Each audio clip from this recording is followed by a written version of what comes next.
हरे कृष्ण। सभी भक्तों का हार्दिक स्वागत है। हरे कृष्णा। तो हम लोग श्रीमद् भागवतम के दशम स्कंद के दूसरे अध्याय का अध्ययन कर रहे हैं। देवताओं द्वारा गर्भस्थ कृष्ण की स्तुति। तो देवकी के गर्भ में जब कृष्ण प्रकट होते हैं तो देवतागण वहां आते हैं और उनको प्रार्थना करते हैं। तो अभी तो हम लोग केवल अभी कृष्ण अब तक प्रकट नहीं हुए हैं, अभी उसका बैकग्राउंड ही चल रहा है। तो यहाँ पर कल हम लोगों ने छठे श्लोक का अध्ययन किया और उसमें बहुत सारी शिक्षाएं भी हमने ली कि किस प्रकार भगवान विश्वात्मा है। सनातन गोस्वामी बताते हैं, उसका डेफिनेशन देते हैं, उसको समझाते हैं कैसे है। योग माया को भगवान अभी आदेश दे रहे हैं, तो माया कैसे कार्य कर रही है, ये सब के बारे में हमने कल बहुत डीप वे में चर्चा किया। भय किसे कहते हैं, भौतिक जगत का भय, अभक्तों का भय और भक्तों का भय, इसमें क्या अंतर होता है, इसके बारे में कल हमने पढ़ा और इसी के ऊपर ही बेसिकली पूरा चर्चा हुआ। बहुत सारे हमने एग्जाम्पल्स लिए, प्रैक्टिकल एग्जाम्पल जो हमारे जीवन में घटित होते हैं, उसको लेके हमने समझा।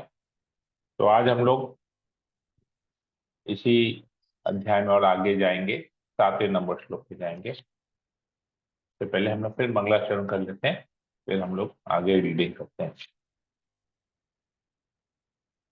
ओम अज्ञानतिमिरान्धस्य ज्ञानाञ्जनशलाकया चक्षुरुन्मीलितं येन तस्मै श्रीगुरवे नमः। ओम विष्णुपादाय कृष्णप्रेष्ठाय भूतले श्रीमते भक्तिवेदांत स्वामिनिति नामिने नमस्ते सरस्वती देवी गौरवाणी प्रचारिणे निर्विशेष शून्याति पाश्चात्य देशकारिणे पंचाकल्पतरुभ्यश्च कृपा सिन्धुभ्यो च पतितानां पावनेभ्यो वैष्णवेभ्यो नमो नमः। जय श्री कृष्ण चैतन्य प्रभु नित्यानंद श्री अद्वैत गदाधर श्रीवासादि गौर भक्तवृंदा। हरे कृष्णा कृष्णा कृष्णा हरे हरे, हरे राम राम राम हरे। शुभंगा शरण की जय। ओम नमो भगवते वासुदेवाय। ओम नमो भगवते वासुदेवाय। ओम नमो भगवते वासुदेवाय। श्रीमद् भागवतम दशम स्कंद अध्याय 2 श्लोक नंबर 7।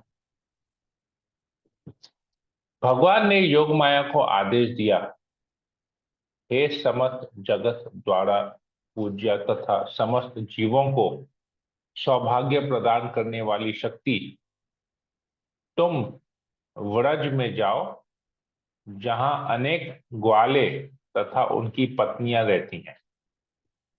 उस सुंदर प्रदेश में जहां अनेक गौवें निवास करती हैं, वसुदेव की पत्नी रोहिणी नंद महाराज के घर में रह रही हैं। वसुदेव की अन्य पत्नियां भी कंस के भय से वहीं अज्ञातवास कर रही हैं। कृपा करके वहां जाओ। तो भगवान योग माया को यहाँ पर कुछ इंस्ट्रक्शन दे रहे हैं कि व्रज वृंदावन में जाओ, वहां पर रोहिणी और नंद महाराज के घर में रोहिणी और वसुदेव की अन्य पत्नियां सब वहां पर रही हुई हैं, अज्ञातवास के कारण रही हुई है, कंस का भय है। तात्पर्य में प्रभुपाद जी लिखते हैं, राजा नंद का आवास नंद गोकुल स्वयं अत्यंत सुंदर था और जब योग माया को वहां जाकर भक्तों को अभय प्रदान करने के लिए आदेश दिया गया तो यह और भी सुंदर तथा सुरक्षित हो गया। क्योंकि योग माया में ऐसा वातावरण उत्पन्न करने की क्षमता है, इसलिए उसे नंद गोकुल में यहाँ जाने का आदेश दिया गया। देवकी के गर्भ में संकर्षण या शेष नाम का मेरा अंश है, भगवान आगे कहते हैं योग माया को। अब वहां तो जाना है, वहां जाके क्या करना है अब वो भी बता रहे हैं 8 नंबर श्लोक में। देवकी के गर्भ में संकर्षण या शेष नाम का मेरा अंश है। तुम उसे बिना किसी कठिनाई के रोहिणी के गर्भ में स्थानांतरित कर दो। तो देवकी के गर्भ में जो सातवां पुत्र आया वो कौन है? संकर्षण या शेष, अनंत शेष। ये कौन है? बलराम जी हैं। तो इनको वहां से लो, देवकी के गर्भ से, और रोहिणी के गर्भ में जाके स्थानांतरित कर दो। तो भगवान ये आदेश दे रहे हैं कि वहां जाके उसको क्या करना है। तात्पर्य में प्रभुपाद जी लिखते हैं, कृष्ण के प्रथम अंश बलदेव हैं, जो शेष भी कहलाते हैं। भगवान का शेष अवतार सारे ब्रह्मांड को धारण करता है, और इस अवतार की शाश्वत माता है माता रोहिणी। भगवान ने योग माया से कहा, चूंकि मैं देवकी के गर्भ में जा रहा हूं, अतः शेष अवतार पहले ही वहां पहुंच चुके हैं और उन्होंने वहां मेरे रहने की पूरी व्यवस्था कर दी है। अब उन्हें अपनी माता रोहिणी के गर्भ में प्रवेश करना चाहिए। इस संबंध में कोई पूछ सकता है कि भगवान जो सदैव दिव्य रूप में स्थित हैं, किस तरह देवकी के उस गर्भ में प्रवेश पा सके जिसमें पहले ही 6 असुर षड गर्भ वास कर चुके थे। तो क्या इसका यह अर्थ हुआ कि ये षड गर्भासुर भगवान के दिव्य शरीर के तुल्य थे? इसका उत्तर श्री विश्वनाथ चक्रवर्ती ठाकुर ने दिया है, जो इस प्रकार है। तो प्रश्न ये है कि भगवान तो दिव्य है, और वसुदेव और देवकी भी कोई साधारण नहीं है, भगवान के माता पिता हैं। तो जो 6 पुत्रों का पहले वध हुआ, कंस ने जो वध किया, तो क्या वो लोग तो एक्चुअली असुर थे? तो क्या वो भगवान के तुल्य हैं? क्योंकि भगवान ने विशेष कैरेक्टर को चूज किया, उनको अपने माता पिता के रूप में सिलेक्ट किया, और उनके गर्भ से भगवान निकलेंगे। तो ये क्वेश्चन यहाँ पर आ रहा है। तो क्या उनका सबका लेवल सेम है? वो लोग भी हालांकि असुर थे, लेकिन क्या वो लोग भगवान के तुल्य थे? तो श्री विश्वनाथ चक्रवर्ती ठाकुर इसको एक्सप्लेन करते हैं। समग्र सृष्टि तथा इसके व्यष्टि अंश भी भगवान की शक्ति के विस्तार है। इसलिए भौतिक जगत में भगवान प्रवेश करके भी ऐसा नहीं करते, की व्याख्या में भगवत गीता में की गई है।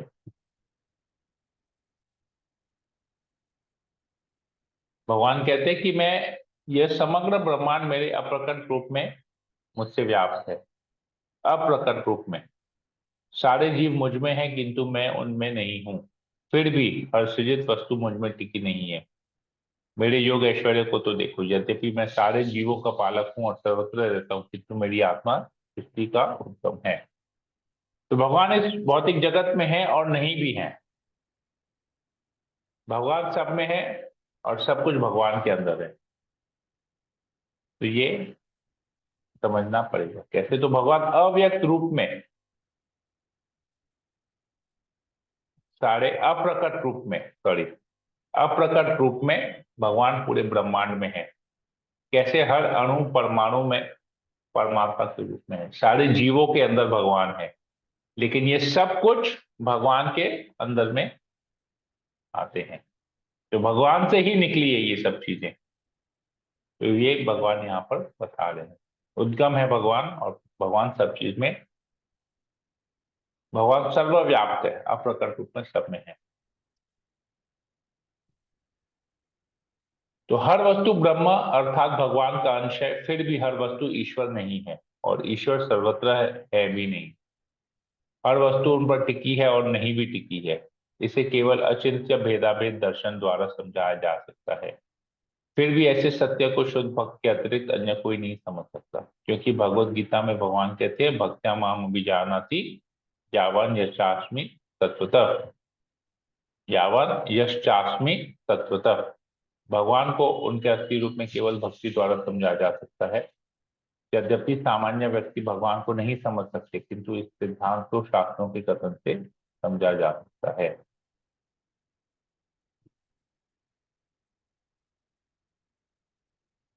प्रतीक रूप में माता देवकी का कंस से निरंतर डरना उन्हें शुद्ध बना रहा था। शुद्ध भक्त को सदैव भौतिक सानिध्य से डरते रहना चाहिए। इससे भौतिक सानिध्य में रहने वाले सारे असुरों का वध हो जाएगा, जिस तरह कंस के द्वारा असुरों का वध हुआ था। ऐसा कहा जाता है कि मरीचि मन से प्रकट हुए होता है। दूसरे शब्दों में मरीचि मन का अवतार है। मरीचि के कुछ पुत्र हैं। मरीचि के 6 पुत्र हैं: काम, क्रोध, लोभ, मोह, मद एवं मात्सर्य। भगवान शुद्ध भक्ति से प्रकट होते हैं, इसकी पुष्टि वेदों द्वारा हुई है। तो केवल भक्ति से ही मनुष्य को भगवान का सानिध्य प्राप्त होता है। भगवान देवकी के गर्भ से प्रकट हुए, इसलिए देवकी भक्ति की प्रतीक है और कंस भौतिक भय का प्रतीक है। तो यहां पर एक छोटा सा बात समझने ये है, इसको पढ़ लेते हैं फिर करते हैं। जब भक्त भौतिक सानिध्य से डरता रहता है तो उसका असली पद भक्ति प्रकट होता है, जिससे उसमें भौतिक भोग के प्रति अरुचि उत्पन्न हो जाती है। जब मरीचि के 6 पुत्रों का ऐसे भय द्वारा वध हो जाता है और मनुष्य भौतिक कलमश से मुक्त हो जाता है, तो भक्ति के गर्भ से भगवान उत्पन्न होते हैं। इस तरह देवकी का 7वां गर्भ भगवान के प्राकट्य को सूचित करता है। जब काम, क्रोध, लोभ, मोह, मद तथा मात्सर्य से 6 पुत्र मार डाले जाते हैं, तो भगवान के प्राकट्य हेतु शेष अवतार उपयुक्त परिस्थिति उत्पन्न करते हैं। दूसरे शब्दों में, जब मनुष्य में उसकी सहज कृष्ण चेतना जागृत होती है तो भगवान कृष्ण प्रकट होते हैं। शील विश्वनाथ चक्रवर्ती ठाकुर ने यही व्याख्या की है। तो इसको समझते हैं थोड़ा सा। तो देवकी के गर्भ में भगवान कृष्ण प्रकट हुए। ध्यान से सुनिएगा, देवकी के गर्भ में भगवान कृष्ण प्रकट हुए। तो भगवान कृष्ण के प्रकट होने से पहले 6 पुत्र जन्म लिए, जिसका वध कंस ने किया। 7वां पुत्र जो शेष है या बलराम जी हैं, वो आए और माया देवी ने, योग माया ने उनको वहां से लेके रोहिणी के गर्भ में डाल दिया। और फिर 8वें पुत्र के रूप में कृष्ण आए। तो ये हमारे जीवन में कैसे रेलेवेंट है?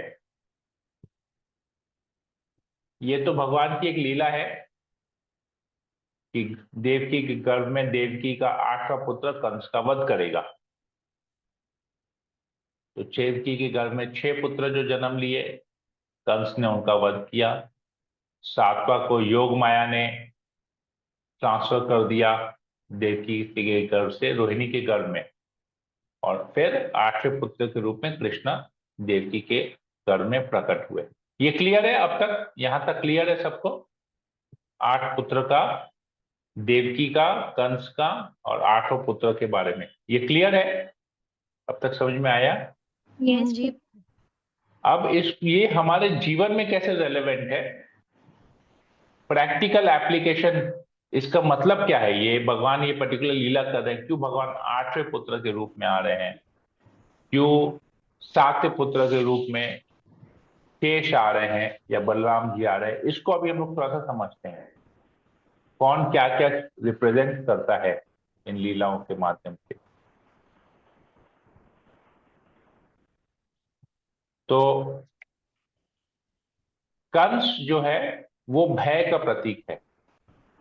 जो इस भौतिक जगत में हम लोग सब लोग भयभीत रहते हैं, किसी न किसी परिस्थिति में भयभीत रहते ही हैं हमेशा।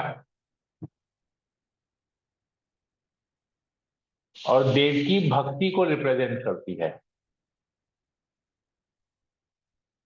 ठीक है?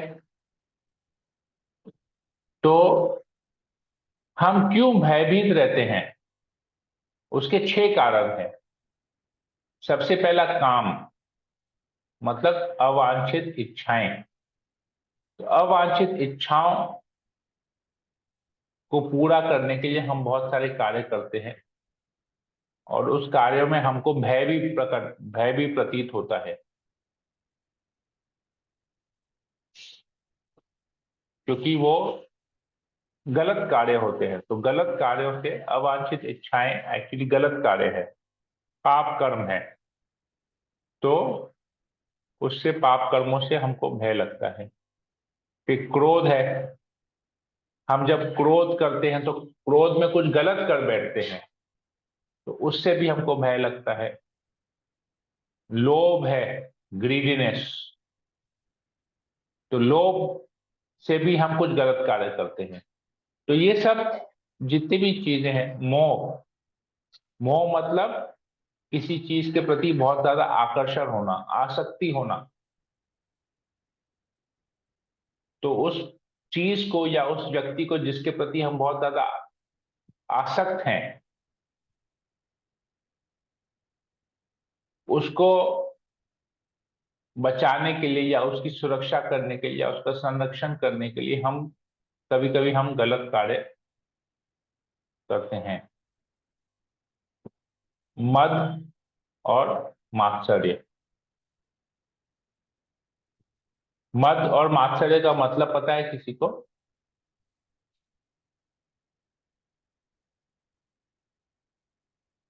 हम्म? मद और मात्सर्य का पता है मतलब? नहीं प्रभु जी। हिंदी वर्ड है ना?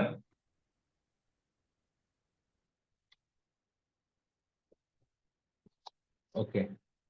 मद, मात्सर्य का मतलब है अहंकार, ठीक है? और मद का मतलब है पागलपन। सॉरी, मद का मतलब है अहंकार और मात्सर्य का मतलब है ईर्ष्या, ठीक है? काम का मतलब है अवांछित इच्छाएं। क्रोध का तो आप लोग को सबको मतलब पता है, गुस्सा। लोभ का मतलब लालच। मोह का मतलब आसक्ति। मद का मतलब है अहंकार और मात्सर्य का मतलब है ईर्ष्या, ठीक है? तो ये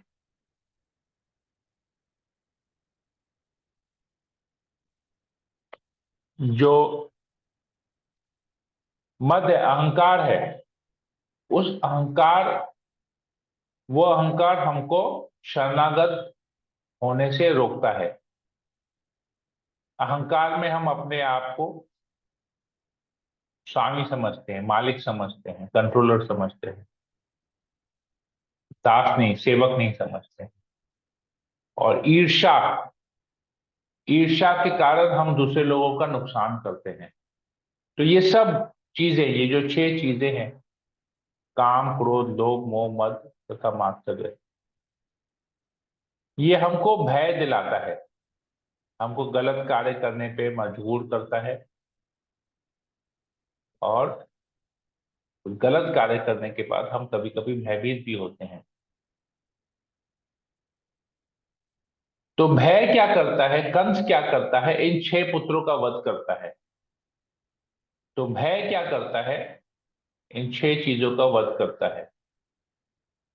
हमको भयभीत नहीं होना है तो हम गलत कार्य नहीं करेंगे। गलत कार्य करने वाला ही व्यक्ति भयभीत होता है। तो जब हम इन 6 चीजों से छूट जाते हैं तो 7वां पुत्र बलराम या शेष आता है। तो बलराम जी आदि गुरु हैं, सोर्स ऑफ ऑल गुरुज। तो हमारे जो गुरु हैं वो बलराम जी के प्रतिनिधि हैं। तो फिर गुरु आते हैं और हमारे हृदय में भक्ति की स्थापना करते हैं, गुरु कृपा करते हैं, गुरु हमको पॉलिश करते हैं, हमको, हमारी सफाई करते हैं, हमको प्रेजेंटेबल बनाते हैं। किसके लिए प्रेजेंटेबल बनाते हैं? ताकि जब 8वां पुत्र कृष्ण आता है, भगवान आते हैं, तो हम उनके सामने खड़े हो सके। तो गुरु हमको हमारे अंदर भक्ति जगाते हैं, ये 6 चीजें नष्ट हो जाती हैं, भय के कारण ये चीजें नष्ट हो जाती हैं। फिर गुरु आते हैं और हमको योग्य बनाते हैं ताकि हम अपने जीवन में कृष्ण का दर्शन कर सके, या हमारे जीवन में, हमारे हृदय में कृष्ण प्रकट हो। तो ये 8 सूत्र का ये फिलॉसफी है, और हमारे जीवन में भक्ति प्रकट होती है। भक्ति से ही कृष्ण प्रकट होते हैं एक्चुअली। भक्त्यावाम अभिजानती, भक्ति से ही हम कृष्ण को जान सकते हैं। तो गुरु की कृपा मिलती है, गुरु की कृपा होती है तो हम भक्ति करते हैं, और भक्ति करते तो हम कृष्ण का दर्शन कर पाते हैं, कृष्ण के बारे में जान जाते हैं। ठीक है, क्लियर है ये कंसेप्ट यहाँ पर 8 पुत्रों का?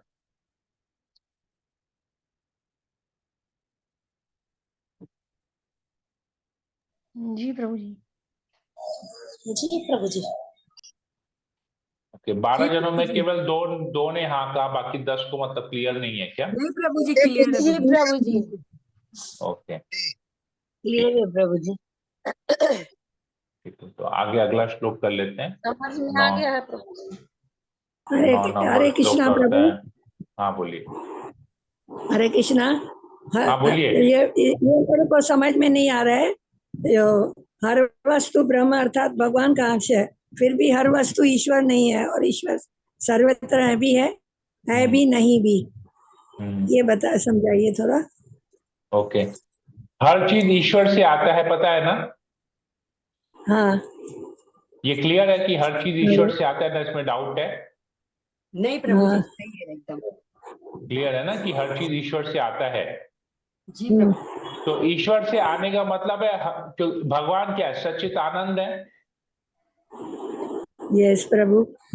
तो जीव आत्मा भी सच्चित आनंद है। यस। जीव आत्मा सच्चित आनंद नहीं है? है प्रभु जी। हाँ हाँ यस प्रभु। आत्मा सच्चित आनंद है कि नहीं है? हाँ हाँ हाँ यस है प्रभु। हाँ। हाँ, लेकिन क्या आत्मा ईश्वर है क्या? नहीं प्रभु। नहीं नहीं प्रभु। हाँ, तो ये डिफरेंस है, इसको कहते हैं अचिंत्य भेदा भेद। एक भी है और अलग भी है। भगवान सच्चित आनंद है, जीवात्मा भी सच्चित आनंद है। तो भगवान और आत्मा में, परमात्मा और आत्मा में फर्क नहीं है, क्योंकि दोनों सच्चित आनंद है। हाँ। इसको कहते हैं अभेद, मतलब दोनों सेम है। अब भेद क्या है? परमात्मा कंट्रोलर है, स्वामी है, और जीवात्मा दास है, सेवक है। तो फर्क आ गया, भेद आ गया। तो ईश्वर हाँ, है ये भी और ईश्वर नहीं भी है। समझ में आया? तो क्वालिटी, हाँ हाँ जो क्वालिटी है वो ईश्वर का और जीव का क्वालिटी सेम है, लेकिन ईश्वर महान है और आत्मा अणु है। समझ में आया अभी? तो हाँ भगवान ठीक है है भी प्रभु। नहीं भी है। भगवान सब चीज में है कि नहीं है? है। भगवान तो हर हाँ चीज में, सब हर अणु, हर परमाणु में भगवान है।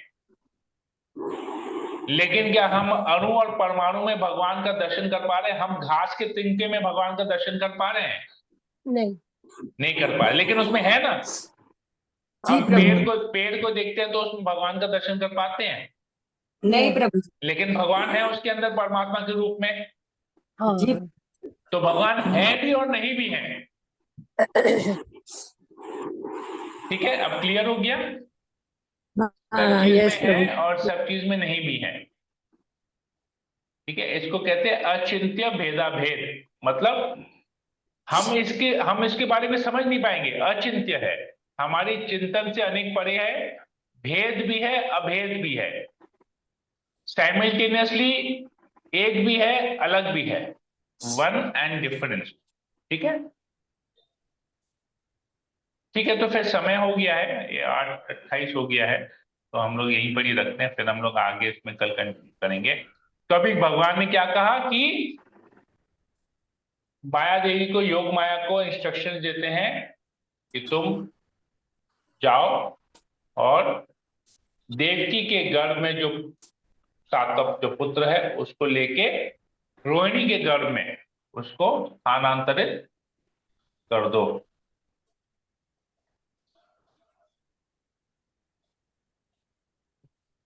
ठीक है। अच्छा, एक दो श्लोक आई थिंक कर लेना, नहीं एक्सप्लेनेशन जाएगा इसमें। ठीक है, तो हम लोग यहीं पर ही रखते हैं। और किसी को कुछ प्रश्न है तो पूछ सकते हैं। नहीं प्रभु जी।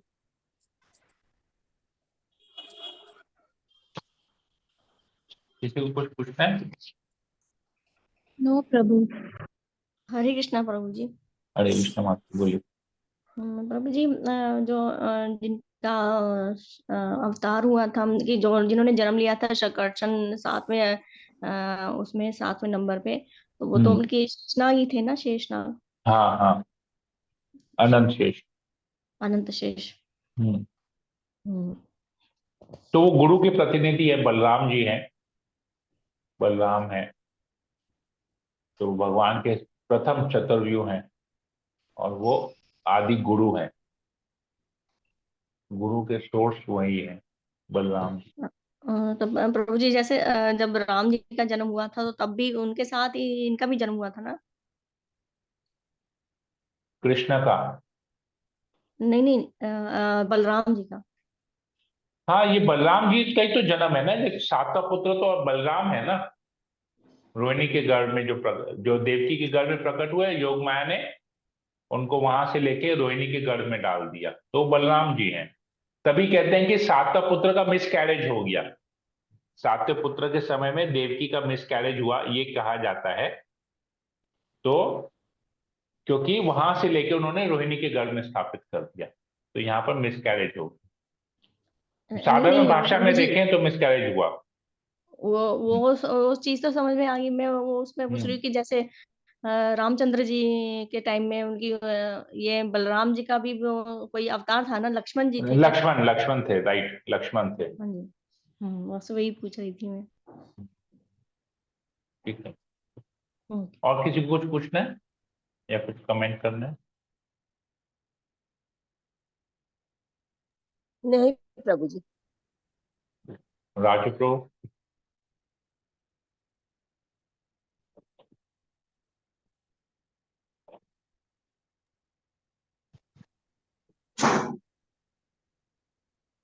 ईशानी माता जी, ईशानी इंदिरा माता जी, नहीं प्रभु जी। ओके। हरे कृष्ण प्रभु जी, सब कुछ ठीक है। अखिलेश प्रो। नहीं प्रभु जी। ठीक है। नवीन प्रो।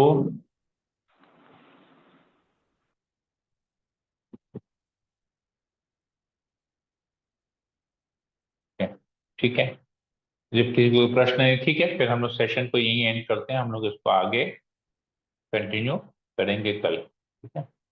हरे कृष्णा हरे कृष्णा, कृष्ण कृष्णा हरे हरे, हरे राम हरे राम। राम राम राम हरे हरे। वंशा अच्छा कल्पतरुभ्यश्च कृपा कल्पतरुभ्यश्च सिंधु भैरवस्य पतितानां पावनेभ्यो वैष्णवेभ्यो नमो नमः।